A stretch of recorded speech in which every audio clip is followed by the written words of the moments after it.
Hey everybody, tonight, this dark, chilly, windy night, we're going to be doing a little quick video.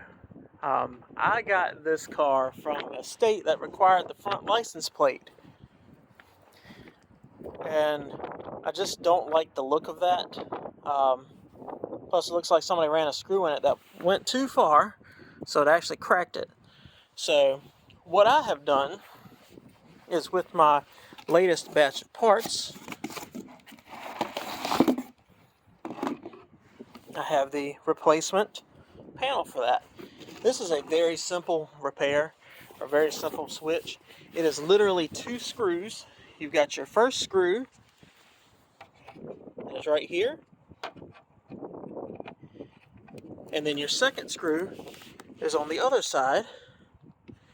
So I'm going to go ahead and unscrew those.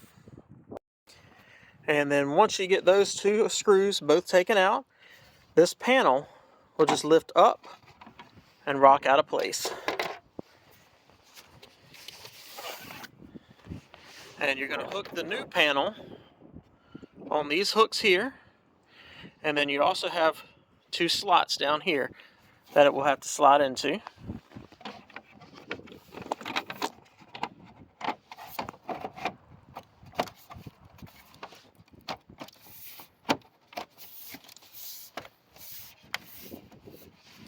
And there we are. Don't forget to put your 2 screws back in, which I'm going to do now. And then you are all set to go.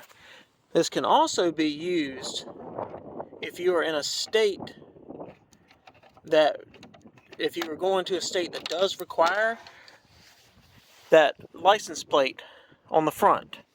I just prefer the look of this over the other. Anyway, thanks for watching.